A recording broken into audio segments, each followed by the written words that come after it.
Bonjour à tous et bienvenue dans notre émission. Ici Ursula pour une nouvelle incroyable édition du Salon du Livre 2022. Alors, vous le savez déjà, c'est un moment merveilleux pour célébrer nos écrivains, nos auteurs, nos éditeurs, nos entrepreneurs et nos restaurateurs également. L'événement principal aura lieu du 26 au 28 août 2022 au Park Lansdowne à Ottawa. On vous y attend nombreux. Et aujourd'hui, j'ai avec moi, mais alors, un écrivain, un des écrivains les plus prolifiques de la province. Et c'est une fierté pour nous, Monsieur François-Xavier Simard. Bonjour et merci d'être avec nous. Oui, bonjour. Bonjour, ça va bien? Ça va très bien, merci à vous d'être présent. Alors, Monsieur François-Xavier Simard qui nous vient de l'Ontario, bien évidemment. Alors, on va parler un peu de tout ce que vous avez fait. Alors, c'est un parcours quand même plutôt inspirant. Alors, vous avez publié aux éditions du Vermillon des biographies de franco-ontariens justement de haut calibre, n'est-ce pas? Fulgence Charpentier, La mémoire du XXe siècle, Omer Deslauriers. Vous avez également publié une biographie de Pierre Pellado qui s'intitule Pierre Pellado, l'homme derrière un empire. Alors, il y en a d'autres, on va déjà parler de cela en premier. Puisque vous avez également écrit des romans, des essais, vous faites partie de la cuvée 2009 de l'Ordre de la francophonie de Prescott-Russell. Comme je le disais, un parcours qui fait rêver, qui fait rougir certains. Alors, parlons tout d'abord de la biographie d'Omer Laurier, que, comme je le disais, publiée aux éditions du Vermillon. Donc, Omer Deslauriers, visionnaire, rassembleur et bâtisseur, un pionnier, un bâtisseur, comme vous dites. Pouvez-vous nous parler un peu de cette biographie, s'il vous Euh, plaît? Au Maire-des-Lauriers, il y a justement une école qui porte son nom dans l'ouest d'Ottawa, Tout à une fait. école secondaire. Et c'est un ancien frère qui est devenu laïc, sous-ministre adjoint de l'Éducation pour l'Ontario, délégué de l'Ontario à Bruxelles. Et il a épousé une religieuse. Lui était frère. Ils se sont épousés des religieux en soi. Et puis, il a fait beaucoup pour l'établissement de l'éducation dans le système ontarien sous John Roberts, qui était premier ministre à l'époque. Et à son départ, d'autres ont fait encore mieux, peut-être plus loin dans ce domaine-là. Mhm. Il a été candidat aussi du Parti conservateur à Ottawa-Vanier. Il a perdu à ce moment-là. C'est comme ça qu'on l'a nommé à Bruxelles.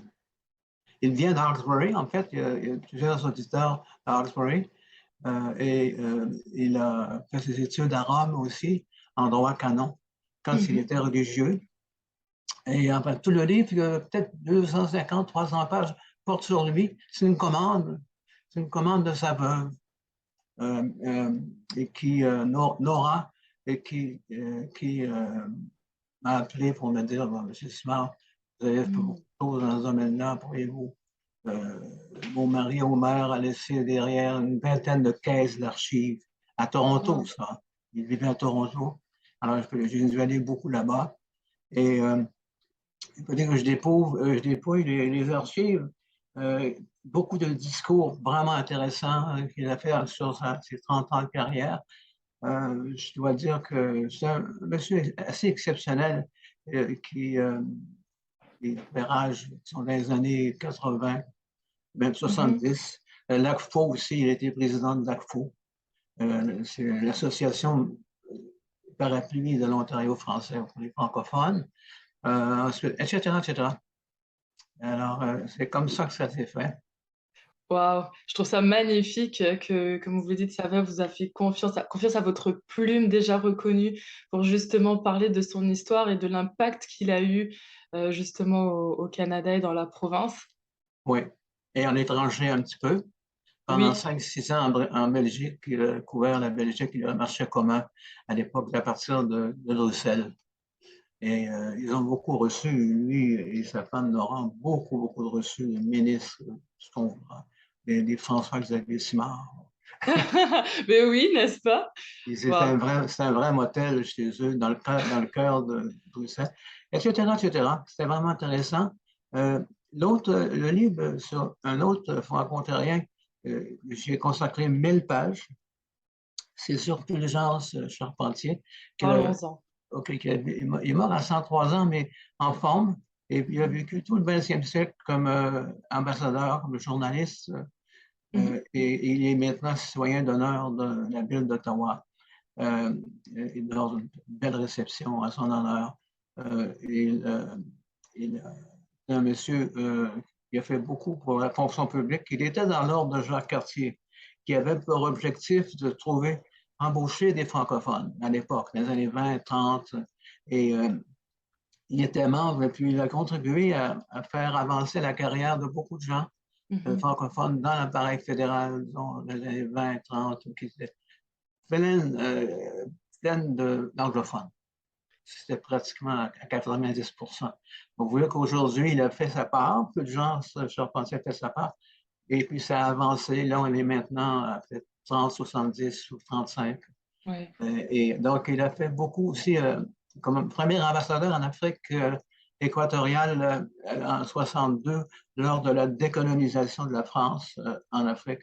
Le Canada a pris sa place dans plusieurs Cameroun. Le premier ambassadeur était au Cameroun. En 62, ensuite, il a été ambassadeur au Gabon, Tchad, République, et puis il a été donc ensuite au Brésil euh, Mhm. des années 50, 40, des années 40. Euh, et je me souviens, on a vu sa photo, sa maison récemment euh, sur la plage, Copacabana. Copacabana. Ah, oui, Oui, Copacabana. oui, c'était l'ambassade du Canada était là. Ouais. Qui avait un titre de légation, c'était pas un titre d'ambassade à l'époque. On parle des années 47, 48, Mhm. après la guerre. Et ensuite, il est allé à Paris avec Georges Vanier. Georges Vanier, il a donné son nom à la ville de Vanier, bien Mhm. sûr, le secteur Vanier d'Ottawa. Et ils ont fait à Paris, lui et Georges Vanier, à peu près 6 ans de mission, 6 à 7 ans à Vieux-Foch. L'ambassade était là, la résidence, à l'époque. Et Mhm. comme Georges Vanier était amputé d'une jambe à cause de la guerre de 14, il a donné beaucoup de responsabilités à Fulgence, qui était au début de l'UNESCO, la fondation de l'UNESCO, Ok. et à la fondation aussi des Nations Unies. Il a été parmi les premiers là, à Paris même à aider à ça. Ensuite, il était proche de Pearson et de Mackenzie King. Donc, ils Ok. étaient voisins dans la Côte de Sable, rue Laurier, dans ce coin-là. Et puis, il a participé à des réunions de haut niveau avec Mackenzie King, qui était premier ministre, et d'autres. Lui, il rédigeait les discours. Il y a Mhm. beaucoup de gens à ce moment-là comme responsable des communications, mais un gars fiable, qui a eu son droit à Toronto d'ailleurs, à Osgoode Hall. Mhm. Donc, il a fait des études de droit. Donc, c'était quelqu'un d'exceptionnel. Le livre, très considérable, est épuisé maintenant, mais on va le rééditer Ah, parce que super. le Vermillon n'existe plus maintenant, mais on peut aller Mhm. ailleurs et le faire rééditer parce qu'il est très. Il a été en demande beaucoup. À cause du journal Le Droit, où il a été journaliste pendant 85 ans, par intermittent entre deux postes d'ambassadeur. Il a été journaliste au droit, là, qui a fondé la page littéraire, d'ailleurs, en 21, 1921. La Mhm. première page littéraire et le premier supplément du droit. C'est lui qui a lancé ça. Ce que j'appelle l'encart qu'il y avait dans le droit le samedi, pas tous les jours, mais selon les fêtes courantes. Donc, le contenu du livre, je suis très emballé parce qu'il y a beaucoup de gens qui l'ont lu, m'en ont parlé. Et c'est depuis sa naissance à Sainte-Anne-de-Prescott jusqu'à son décès. Il est le cimetière Beechwood maintenant, avec sa femme. C'est un parcours extrêmement inspirant et vous Oui, l'avez dit, enfin, journaliste, haut fonctionnaire, ah, politicien, puis ambassadeur et défenseur de la langue française. Voilà, ce sont des personnes qui, il a fait beaucoup, Monsieur Fulgence Charpentier. Et en fait, finalement, ces biographies que vous avez écrites, euh, elles sont quand même assez historiques, en fait. oui, parce qu'il y a 100 ans d'histoire à travers ses yeux, Oui. 100 ans d'histoire du Canada à travers ses yeux, de 1900 à 2001, à travers ses yeux. Donc, c'est le seul livre qui peut se vanter, sans me le vanter moi-même, de, sans prétention, de passer à travers un pays à travers les yeux de quelqu'un sur 100 ans, c'est assez rare, dans n'importe quel pays. Et ça a commencé ça avec un ambassadeur de France à Ottawa qui m'a dit, écoute, tu devrais, monsieur Simard, vous devriez faire quelque chose sur Georges Charpentier. On a des archives ici en ambassade sur lui. Quand Wow. l'ambassade a été inaugurée en 1949, il était en arrière de Mackenzie King. Ensuite, c'est ça que j'ai fait. Et puis, Mhm. pendant 12 ans, j'ai fait un travail pendant 12 ans, tout en étant fonctionnaire. J'ai fait ce livre-là avec Denise Garneau, avec Denise Oui. Garneau, un formidable travail qu'elle a fait là-dedans. Et donc, lancement à l'ambassade de France et au Parlement, la vestibule du Sénat. Mhm. Avec beaucoup de. Ça a été facile d'avoir le Sénat parce que son fils Jean était l'attaché de presse de Trudeau, Pierre-Éliott Trudeau à l'époque. Et D'accord. on a eu la salle assez facilement. Et une salle pas mal garnie de gens connus dans la région. Je pense à Gisèle Lalonde qui vient de nous quitter, Mhm. qui avait réuni justement à côté du Salon du Livre d'Ottawa 10-12 000 personnes pour sauver l'hôpital Montfort. Alors, c'est une des personnes qui était dans la salle qui vient de nous quitter. Je pense que c'est bon de faire un petit clin d'œil à Mme Lalonde, bien francophone, évidemment. Oui. Puis elle avait l'appui du maire, elle avait l'appui des anglophones et de Toronto aussi, et de l'appui juridique gratuit de plusieurs personnes. Ensuite, ça a été le lancement et j'ai voyagé, on a voyagé avec ça, avec ce livre-là. C'est le mot meilleur, peut-être, je dirais, si vous voulez conseiller quelqu'un, Mhm. le meilleur livre de Simard, c'est peut-être celui. Si on ne le sait pas, on va le savoir. Bon, ben, maintenant, on le sait. Ah oui, en tout cas, j'en ai dit une bribe, mais je le sens beaucoup, cet homme-là. C'est un homme. On a interviewé chez lui sur Equal Drive. On l'a interviewé pendant 10-12 ans chez lui, tandis qu'il était en forme. Et Mhm. puis tout ça est enregistré. Ça a servi à faire les chapitres. Wow. Et les archives pleines sur son sous-sol. Ah, c'était extraordinaire. Comme une passion. Pour moi, c'était une passion. C'était pas pour On- faire des sous. Encore que c'était bien payant, euh, mais c'était pour la passion. et on sent le respect quand vous parlez justement de ces personnes en fait historiques, hein, je dirais vraiment historiques. On sent la passion et le respect que vous avez. Vous avez également écrit des biographies sur Monsieur Pierre Pellado, sur Madame Jean Desprez aussi, donc qui Oui, est bah, alors le livre Jean Desprez, une femme de tête, de courage et de cœur, qui est aussi un personnage qui a quand même participer au paysage radiophonique, télévisé, à la culture littéraire du Canada, de l'Ontario. Ça représente quoi pour vous, en fait, justement, ben, ça représente un autre monument dans la ligue un peu de Fulgence, mais Mhm, peut-être pas autant que Fulgence, mais c'est une ligue dans le sens très importante. Elle a fondé le département de théâtre de l'Université d'Ottawa avec le père Fortier. ouais. Elle a, disons, étudié à Paris à la Sorbonne en 1929, ce qui était très rare pour une femme de 19 ans à l'époque. Elle est restée là, elle a connu son mari aussi, était à la Sorbonne, Jacques Auger. C'était un Ouais. autre. Alors, ça, c'est une double biographie, c'est celle de son mari aussi, qui est le premier grand ténor du 20e siècle francophone, Jacques Auger. Euh, et je pense que Jean Després, c'est la femme la plus illustre de l'Outaouais par rapport à Montréal, d'autres villes, comme femme de théâtre, elle a écrit des pièces de Ouais. théâtre comme metteur en scène, euh, associée à l'Université d'Ottawa, elle a fait beaucoup dans les salles autour, dans les salles de l'université. Mhm. Euh, elle a eu une fille, Jacqueline, qui est comédienne à Montréal, Jacqueline Laurent, son vrai nom, qui est comédienne à Montréal. Et elle, enterré au cimetière Notre-Dame de Hull, au boulevard Fournier, avec ses parents. Je dirais, il vivait sur boulevard Maisonneuve, au coin de Papineau. Pour vous donner une idée, là. Et la salle Jean Després porte son nom. La salle du conseil de la ville de Gatineau porte le nom de Jean Després. Et puis, il y a une salle à côté, ben, c'est la même chose, c'est la même salle là, de 200-300 places qui porte le nom de Jean Després. Alors, dans le vestibule du théâtre Jean Després, il y a un tableau merveilleux de Després, fait par M. Saint-Germain-en-Laye pendant qu'elle était à Paris. C'est un très beau tableau que j'ai donné à la ville. Il est Wow. accroché, il est accroché. Là, il est très, très beau. Il Magnifique. est en sécurité. C'est là que ça va, ces choses-là. Oui, c'est l'œuvre. En tout cas, ça a été un travail de 7 ans comme écrivain.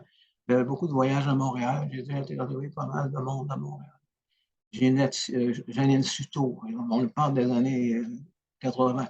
Janine Suto, les gens qui sont décédés maintenant, Roger Garceau, etc., etc. J'ai dû interviewer pas mal de monde pour me donner une idée plus globale de. Alors, l'autre livre, c'est pour les l'Ontario français des années, c'est La force de l'âge. La force de l'âge est un livre pour les aînés et retraités de l'Ontario français. Alors, c'est publié chez Vermillon également. Ça va un mandat de Vermillon à l'époque, tout ça. Et ça a pris 6 mois à faire, mais c'est beaucoup moins difficile. J'avais de bonnes archives, moins Ok. difficile.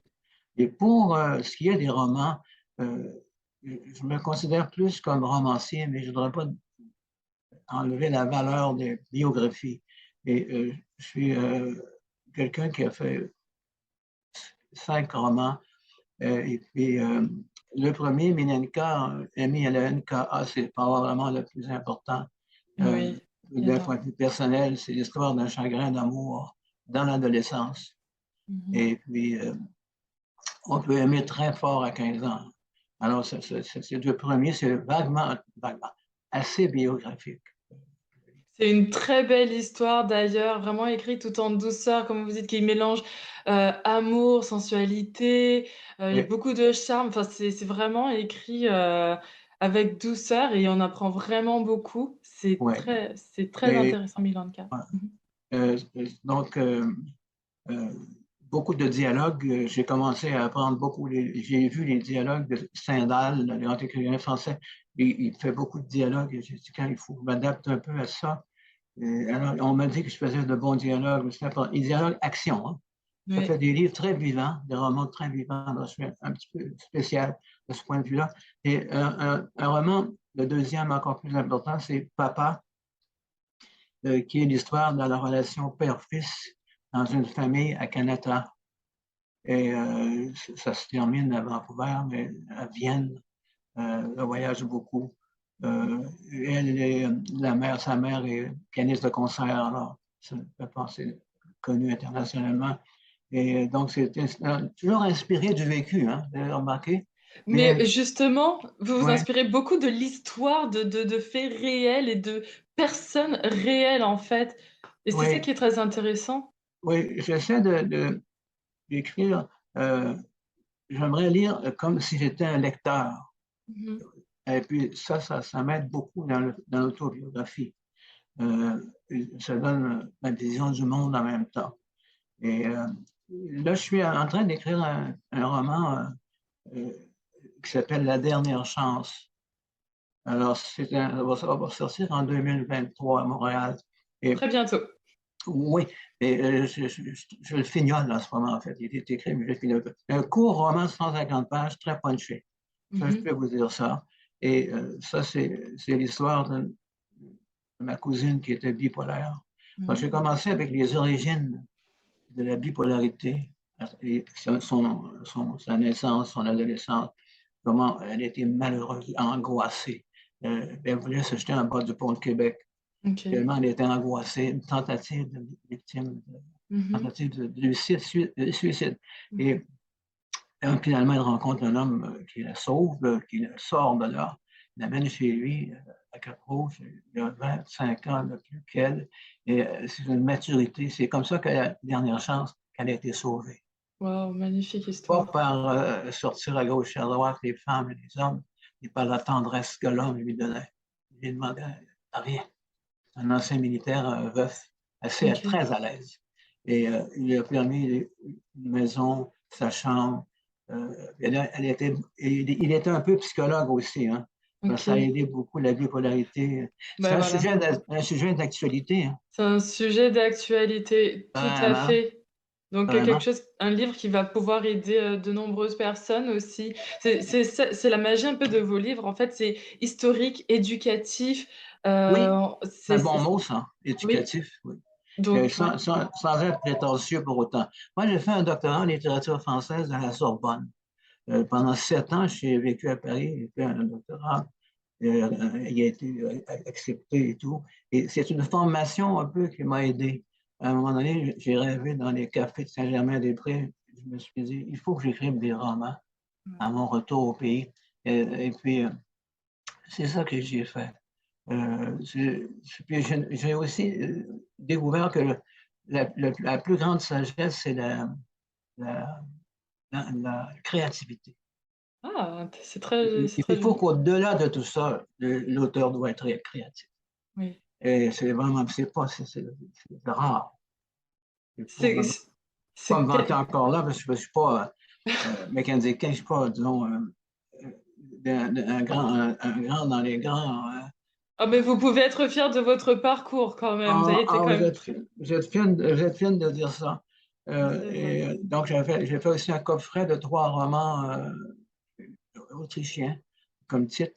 Et puis, le personnage de Paul, qui est mon frère, revient tout le temps en progression.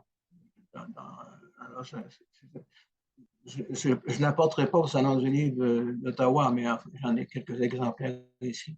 Est-ce qu'on vous Et retrouve les 3 jours, du 26 au 28? Pour toutes les personnes qui nous écoutent aujourd'hui, qui ont envie de vous rencontrer, qui sont curieux d'en savoir plus sur tout ce que vous venez de nous partager aujourd'hui, c'est quel jour qu'on vous retrouve pour le salon du vous livre? êtes bien gentille, madame. Et puis, on va se revoir, nous aussi, sur place. Vous serez là les 3 jours avec nous? Ah, mais oui, tous les jours, mais pas 12 heures par jour. Il y a C'est peut-être 3 heures par jour. excellent. C'est que je dois rencontrer le maire Watson samedi euh, à l'ouverture officielle. Bon, voilà, Les députés aussi. Il y a des députés régionaux aussi ils seront là. qui sont là. Donc, c'est toujours bon. Et donc, je pourrais vous en parler très, très longuement. Et quand on s'est communiqué ensemble récemment, j'étais dans le roman La dernière chance. Aimez-vous le titre? Oh ben, c'est magnifique et c'est très révélateur aussi de l'histoire. Alors, vous avez commencé à nous raconter, justement un peu pourquoi est-ce que c'est Dernière Chance et Oui, je le trouve le monsieur. lien ben oui, je trouve le lien magnifique. Ouais, Ça donne envie de le lire forcément. c'est vraiment l'histoire, elle était C'est très belle, ouais. très séduisante. En Elle était- 2023, on l'attend en 2023, c'est ça. Ah, on en parle plus. D'accord. On ne va pas voler nos idées, faire voler nos idées non plus. Oh non, et puis on attend aussi que les auditeurs qui nous écoutent, qui nous regardent aujourd'hui, justement, attendent pour pouvoir acheter le livre et en lisent plus, n'est-ce J'espère pas? que j'ai répondu à toutes vos questions. Oui. J'ai été un peu bavard, hein. Écoutez, c'est ce qu'on veut, vous nous avez partagé qui vous êtes, ce que vous avez écrit, ce que vous avez créé et c'est ce que l'on veut. Alors un grand merci à vous, monsieur François-Xavier Simard. Puis, on vous retrouve du 26 au 28 août 2022 au Parc Lansdowne à Ottawa. Un grand merci pour votre partage. On vous attend tous, l'histoire vous attend. On va célébrer ensemble cette culture, canadienne et ontarienne. Merci beaucoup, monsieur Merci à vous. François-Xavier Simard. Merci à vous. Au revoir. Au revoir.